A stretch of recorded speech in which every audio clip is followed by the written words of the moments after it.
Alrighty, friends. So today we are continuing our series on cognitive behavioral therapy. Week 1, we went over the introduction to cognitive behavioral therapy, defining it, what it is, and some practical exercises to help challenge negative thought patterns. Last week, we covered cognitive distortions and how to reframe them. This week, we're using CBT to overcome anxiety and depression. So it's going to be a pretty heavy lesson. And we are purely focusing on using cognitive behavioral therapy to help with anxiety and depression. So obviously it's a myriad of many different things that cause anxiety and depression, but CBT is a really effective technique to help reduce symptoms of both of those. And next week, to wrap up our series on cognitive behavioral techniques, we're going over long-term application of CBT techniques. So let's jump into the lesson. I broke today down into 2 separate parts. Part 1 being applying CBT techniques to reduce anxiety and depressive symptoms. And part 2 is practical exercises like journaling and thought replacement. So if you guys don't have any questions or comments, let's jump into it, folks. So first of all, when we talk about anxiety, worrying, sadness, depression, and depressive symptoms, it's a very broad category, and we're only covering just a sliver of it today with cognitive behavioral therapy. But I do quickly want to touch on, overwhelming anxiety and depression. I promise you guys, you are not in this fight alone. If you guys are going through anything, please reach out to me or any of the team members, Trader Joe or Braden, and we will find you the resources that you need. I promise you there is no judgment. There's no shame to be felt in that. And it's actually a sign of strength if you reach out to any of us if you are struggling. So I really do encourage you, if you're going through anything, to communicate, to talk. If it's not to us, do with someone else. And if it gets really bad, there are plenty of really good resources out there to help you. And, I'll link that stuff in the description of this video. And so without further ado, let's jump into it. Applying CBT techniques to reduce anxiety and depressive symptoms. So, and one more thing before we jump into it, I want to talk about rumination. So rumination is the number one symptom of depression, where you ruminate in thought. And it can also be expressed physically as well. You're just sitting in a room, not doing much at all. And, rumination is just one, it's the number one symptom, but it also progresses those thoughts. We know that. And just when we went over in week 1, the introduction to cognitive behavioral therapy, we know that thoughts and thought patterns physically shape and rewire the structure of the brain. So if you ruminate in your problems, those problems will grow. Your symptoms will grow. So before we could jump into my notes, I just want you guys to understand, if you catch yourself ruminating over whatever it might be, maybe it's a feeling, more often than not, it's a problem that you are facing in your life. I want you to recognize that experience as rumination and just try to get out of bed and go for a walk. If you tell yourself, I'll still think about it on the walk, that's fine. That's okay. It may be just going to the grocery store or going to the gym or whatever it is you can do to get out of that room. And there are really good studies showing us now that it is mentally beneficial for people with depressive disorder to just go grocery shopping, to get out of the house and focus your mind on something else, because rumination, not only the symptom of it, but it also helps progress those depressive symptoms. So that's one of the big ones I wanted to touch on quickly before we jump into this lesson. Rumination is a poison. It's a cancer. If you guys are experiencing it, recognizing it, and moving away from it as quickly as possible is going to be a really effective technique to help yourself out of anxiety and depressive symptoms. All right, folks. So identifying negative thought patterns, and we call these guys ANT, A-N-T, automatic negative thoughts. And so you may hear me say ants and just know that it's automatic negative thoughts.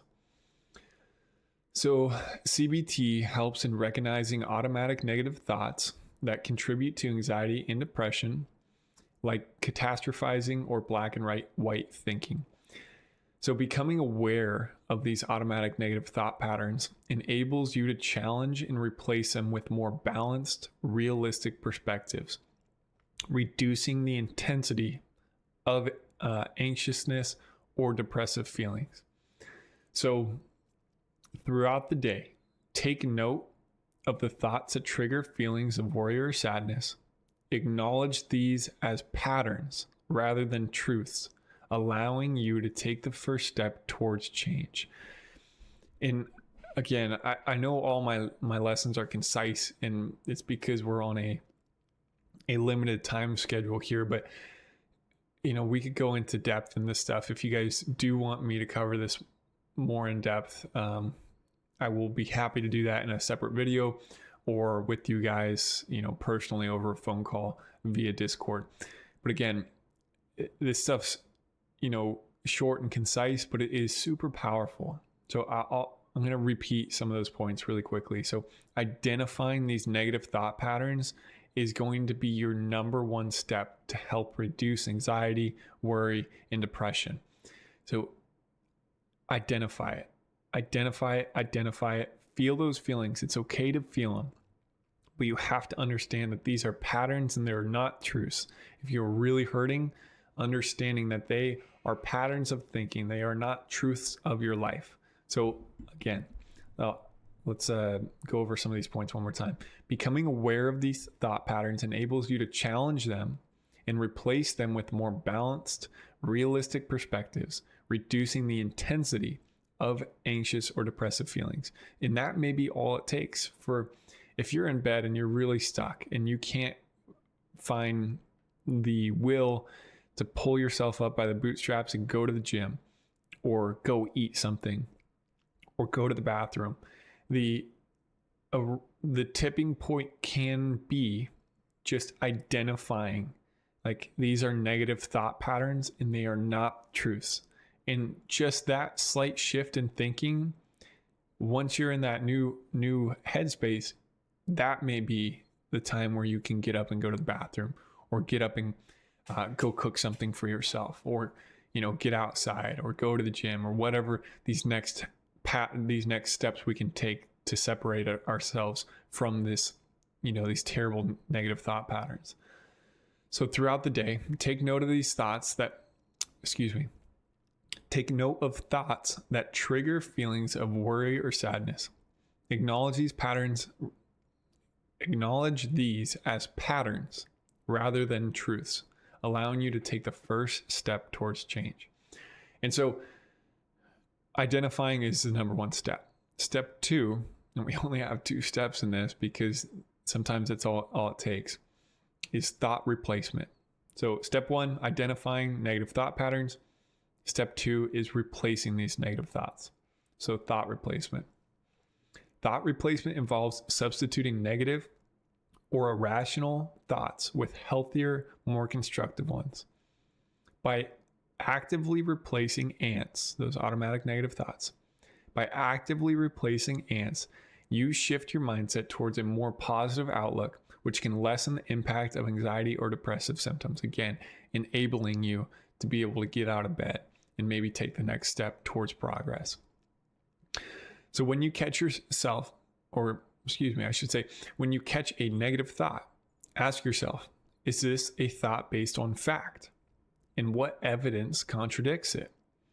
Replacing it with a balanced thought, like this is challenging, but I'm capable of managing it.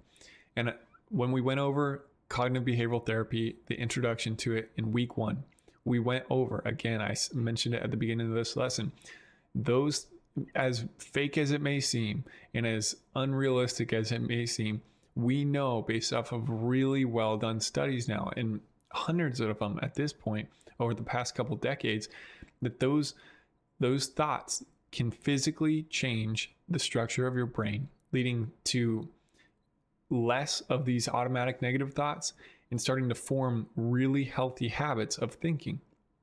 So even if it feels really fake at first, and it may sound insane for when you're sitting there, really sad and anxious, or whatever the feelings you might be experiencing that feel overwhelming, asking yourself these questions. Is this thought, or are these thoughts based on fact? And what evidence can I use to contradict these thoughts to help, shift that mindset, and replacing it with a thought like, this is challenging, but I am capable of getting through it. And I just want to hit the point home that it may seem really fake at first, and it may not feel like it's making a difference, but I can tell you on a physiological level in your brain structure, it is making a difference. And understanding that has helped me through many different things. So from experience, and if you don't want to take it from me, take it from the hundreds of well-done studies by scientists and doctors, that cognitive behavioral therapy works, and you have to take the first step, even if it feels fake. And you know what they say, fake it till you make it, folks. So again, first step is identifying these negative thought patterns. The second step is thought replacement. Again, I mentioned we're only covering such a small sliver when it comes to overcoming anxiety and depression. The next steps would be working on your diet, moving your body, starting to work out in the gym, getting 3 resistance training sessions a week, getting cardio in throughout the week, getting outside in nature. All these things are really beneficial. Getting sunlight, and then, on the same side, or the other side of the same coin, getting darkness before bed, not exposing yourself to blue light. All these things can really, really help, getting yourself away from these depressive symptoms and anxiety and worry. But you need to take the first steps. And if you're really in the hole, and I promise you, I've been there before, these are the first steps. Identifying these as patterns, not truths, and then taking that thought and replacing it with something better. Those are the first 2 steps. And if you're able to do that, you're going to be able to go to the bathroom. If you're able to go to the bathroom, you're going to be able to cook yourself something. If you're able to cook yourself something, you're able to drink some water, get outside. Just sitting outside can change your life. So hopefully you guys are with me. Those are the 2, I would argue, biggest steps when you're really in the hole and you're really dealing with something hard, is identifying these thought patterns and replacing them. All right, part 2 is some practical exercises for us. Like how do we identify this stuff? And, how do we work towards having a healthier, brain? And, in our wellness series right now, we're covering the brain and body connection, how important it is and how intertwined they are, and they're inseparable. And so taking care of your mind and body are so, so important. So, all right, one more time. Step 1, identifying negative thought patterns. Step 2 is thought replacement. So how do we do this? Here's some practical exercises. Journaling for emotional awareness. I talk about journaling all the time. I couldn't tell you. I'll show you actually really quick, just so you guys know that I'm not messing with you. And I practice what I preach, folks. These are my journals. Every single one of them is for a different thing. I promise you, it helps.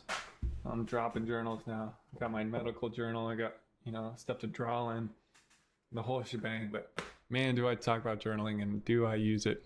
So journaling for emotional awareness. Use journaling to explore and release emotions, identify patterns, and gain insight into your thought processes. Again, I used to say when I taught, almost a year ago now, psychology in a different company, I would often say, we spend most of our lives living in our head. We ought to make it a good place to live. So using journaling is a really powerful way to clean up all the clutter that's going on inside of your head. And you can just write down. As soon as you put that pen to paper, you may not know what you're going to write about when you sit down, but as soon as you just start talking about your day, I promise you these emotions are going to start to unfold on the paper in front of you. And it's going to be a powerful way to help you recognize, trigger points in your life for emotional responses. You may find trauma responses that you didn't even know you had. And when you start to identify these patterns, you're going to be able to one, like we talked about, that first step, identifying them. Once you can identify them, through or via journaling, then you're going to be able to start to replace them. You're going to be able to start, becoming aware of these trauma responses or these automatic negative thought patterns in real time. And once you're able to identify this stuff in real time, that's when the real change starts to happen. Because I promise you, I was in a mental turmoil for years. And, I don't say that lightly. Truthfully, I was. And once I was able to start identifying, these automatic negative thought patterns in real time and replace them immediately, holy crap, guys, did my life change. And if you're still in that turmoil where you have so much going on and you know in the back of your mind, there's probably quite a few automatic negative thought patterns that get triggered when this happens or that happens or anything happens. And, X, Y, and Z, the list goes on and on. So highly, highly encourage you guys, if you're dealing with anxiety, any sort of worry or sadness or depression, journaling is extremely powerful for identifying these emotions and these thought patterns. And again, we just went over, that is the first step to help getting out of that. Then you just start replacing it. Then you work on your body, your diet, the hydration, the sunlight, all these other things start to fall into place, and you can really make a huge difference in your life. And that may just be by putting pen to paper. I'll repeat that one more time. Use journaling to explore and release, and explore is such a powerful word there. Use journaling to explore and release emotions, identify patterns, and gain insight into your thought processes. Each day, write down situations that triggered anxiety or sadness, the thoughts that accompanied them, and possible alternative, healthier responses. This practice can help you track progress and build resilience over time. And that last sentence I threw in there, this practice can help you track progress and build resilience over time. So I'm not talking about tracking progress as, you're going for a run and your mile time is going down or the amount of miles you're running is going up. That's not how it's worked for me. Maybe it will work like that for you, but I didn't realize that I was making progress for a long time. And then I look back on how I was 3 years ago, and it's like, I am a totally different person, so much healthier, not only mentally, but physically, just by starting to incorporate things like gratitude and identifying negative thought patterns. This stuff is powerful, and, I can use my life as a testimony to how powerful this stuff is. And again, if you don't believe me, go research it for yourself. These CBT techniques are so, so powerful. So again, it's just a huge encouragement from me to, if you are or are not struggling with anxiety, worry, sadness, or depression, to start journaling. And I promise you, it will start to make a difference. All right, our last point here is structured thought replacement. So develop a habit of challenging and rephrasing negative thoughts to shift your mindset gradually. Again, this is, step 4 or step 5, whatever you want to call it. Once you're able to identify it and replace those thoughts, and, that takes time.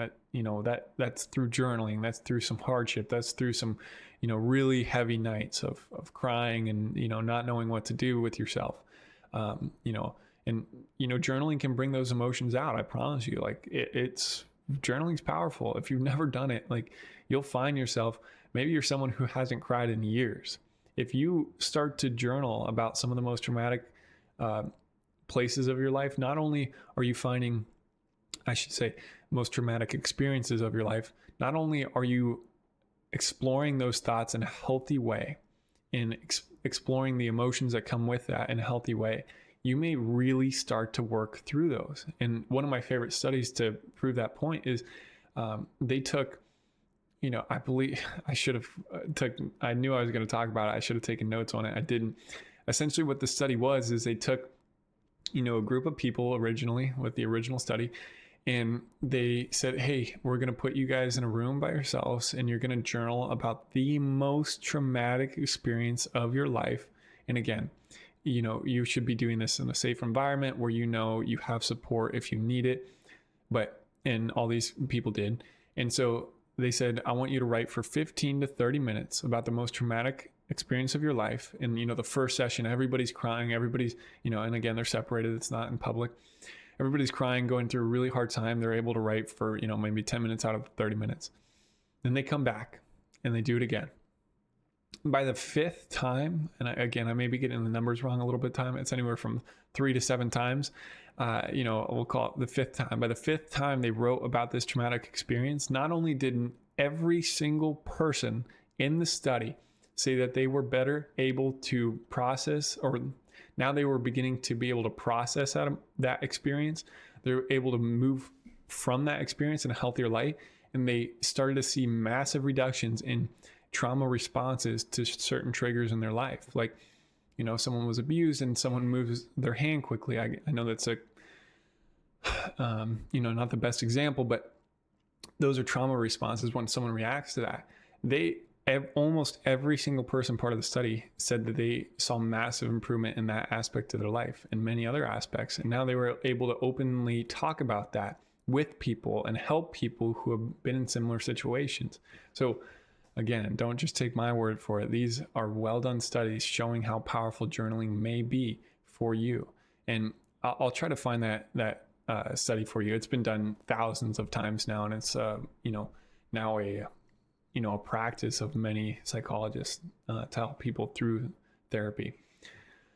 All right, so we talked about developing a habit, challenging and rephrasing negative thoughts to shift your mindset gradually. And my last practical tip for us for structuring thought replacement is, for each negative thought, write down a positive or neutral alternative. For example, replace "I'm always failing" with "I've had setbacks, but I'm learning and improving." Reviewing these replacements daily reinforces new thinking patterns. And again, I just want to cover that this stuff is work. It is going to be mentally exhausting for you, maybe emotionally exhausting for you. Those things can lead to physical exhaustion. So don't just, go jumping into this stuff thinking like, oh, it's going to be whatever, or maybe I don't even need it. Just try one night maybe to write down about, maybe it's not the most traumatic thing. Maybe you need a safer space for that, and you need to go to a clinical psychologist and talk through some of that stuff before you do this. Maybe you talk about something, bring down the scale about something that you've not shared with anybody and it's on your mind constantly. Maybe just write about that. And I challenge you, because it is a challenge. It's hard. It's not going to be easy, but I promise you, you will glean so much benefit from it if you start to do things like this and journal about these hard feelings, and you'll be able to help people who are in similar situations to you after the fact. So this stuff's powerful, folks. It really does help. And again, we're just covering such a small portion of anxiety, worry, sadness, and depression in this, but cognitive behavioral therapy really does work. And we have these proven steps to move forward. So we went over identifying these negative thought patterns, identification, number one step. Step 2 is that thought replacement. And once you're able to do those two things, once you're able to identify it and then replace that thought, and again, it may not be in real time. You may have to look back at it. Something happened throughout the day, you're at night now, and you're writing down on a piece of paper what happened. Like, okay, now maybe, next time I feel that, maybe I can replace this, or start to ask questions. Is this thought based on fact, or what evidence can I use to contradict this thought? And starting to replace it with things like, this is challenging, but I know I'm going to get through it. Once those steps start to fall in place, you soon enough will be running away from these feelings and knowing that they are not beneficial for you. They're from the enemy, and you can do, all things with joy and a whole new perspective on life. So highly encourage journaling. I highly encourage you guys to be cognitively aware of these automatic negative thought patterns that really do affect not only your emotional state, but your physical state, the wiring of your brain, folks. I mean, this stuff is physiological on a level that is so powerful. So we ought to be aware of it. So my closing statement is, by applying CBT techniques like thought identification and replacement, along with practical exercises such as journaling, you can effectively reduce anxiety or depressive symptoms and foster healthier mental habits.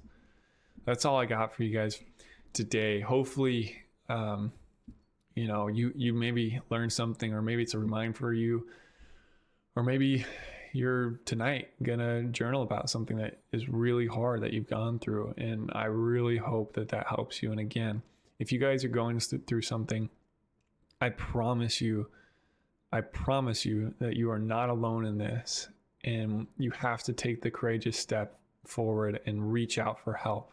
I know me, Braden, and Jojo will welcome you with open arms without judgment or shame. You should feel none of those things. It is massively courageous to step forward and talk about this stuff. I wish I had when I was struggling with stuff. And if you don't feel comfortable with us, there are so many resources out there for you. So I just, this is an encouragement to start thinking healthier, to start identifying these patterns, and start taking these small steps to help yourself out of this. And maybe you're in a really healthy season of life right now. Keep this stuff in mind when the seasons change and things will get hard. Life is hard. It is inevitable, and things will happen when the seasons change. So just be aware of this stuff, and hopefully, with these tools and protocols, you'll be able to, move forward in a better light, in a more effective light, and get away from it quicker and faster. So, nice, Kia. Therapy is amazing. Therapy is such a, a powerful thing. And, I hope you get a ton of benefit from it. And I hope you really like your therapist. Brandon, ANTS stands for automatic negative thought patterns, or automatic negative thoughts, but ANTS doesn't really go together well. So automatic negative thoughts is what they are. Yeah, folks. Well, if you guys have questions or comments or concerns, or you want me to go over something more in depth, I'd be happy to do so. If not, you guys are free to go. And this is just an encouragement to do the right thing, and to help, one more comment, to help, protect yourself from, the seasons will change in life regardless, but you can help reduce how heavy or how low those valleys are by doing healthy things in your life. We know now from recent science that there are neurons, the cell types that we only thought were in our brains. There are neurons that we're finding in the gut. So when you eat something, what you put in your body not only is you're consuming energy, and that energy is replacing the cells in your body, so on and so forth. But we also know what you eat in real time will affect how you think. So if you're putting trash into your gut, into your body, that is directly, we now know through good science, that is directly affecting your brain and your mental health. And we also know getting sunlight in the morning is super beneficial. Getting a good night's rest is probably one of the most beneficial things. Getting exercise, working on your resistance training for skeletal muscle growth and health. Doing all these things is really beneficial. So if you are in a good season of your life, or you're not, do the hard thing. Do the thing you don't want to do, because it is what is beneficial for, your long-term health and prosperity. I mean, that's what discipline's all about, sacrificing what you want now for something to be better for you in the future. So just an encouragement, folks. I hope you guys do something hard today, and do something that will benefit you in the long run. And it won't even benefit you, or it will not only benefit you, but it will also benefit the people around you, looking to you as an inspiration, or if not that, you will be able to help them get out of struggles that you've gone through. And you know how to get out of them now through steps like identification and thought replacement, and getting a good night's rest, and, hydrating, and getting your diet right, and working out, the whole thing, folks. Socializing, all this stuff is so important. We can't neglect any part of it. So it's a lot, it's a full plate, but we are more than capable of handling it. We just need to start with the small stuff. So I appreciate you tons. I love you all, and I hope you have a fantastic day. See ya.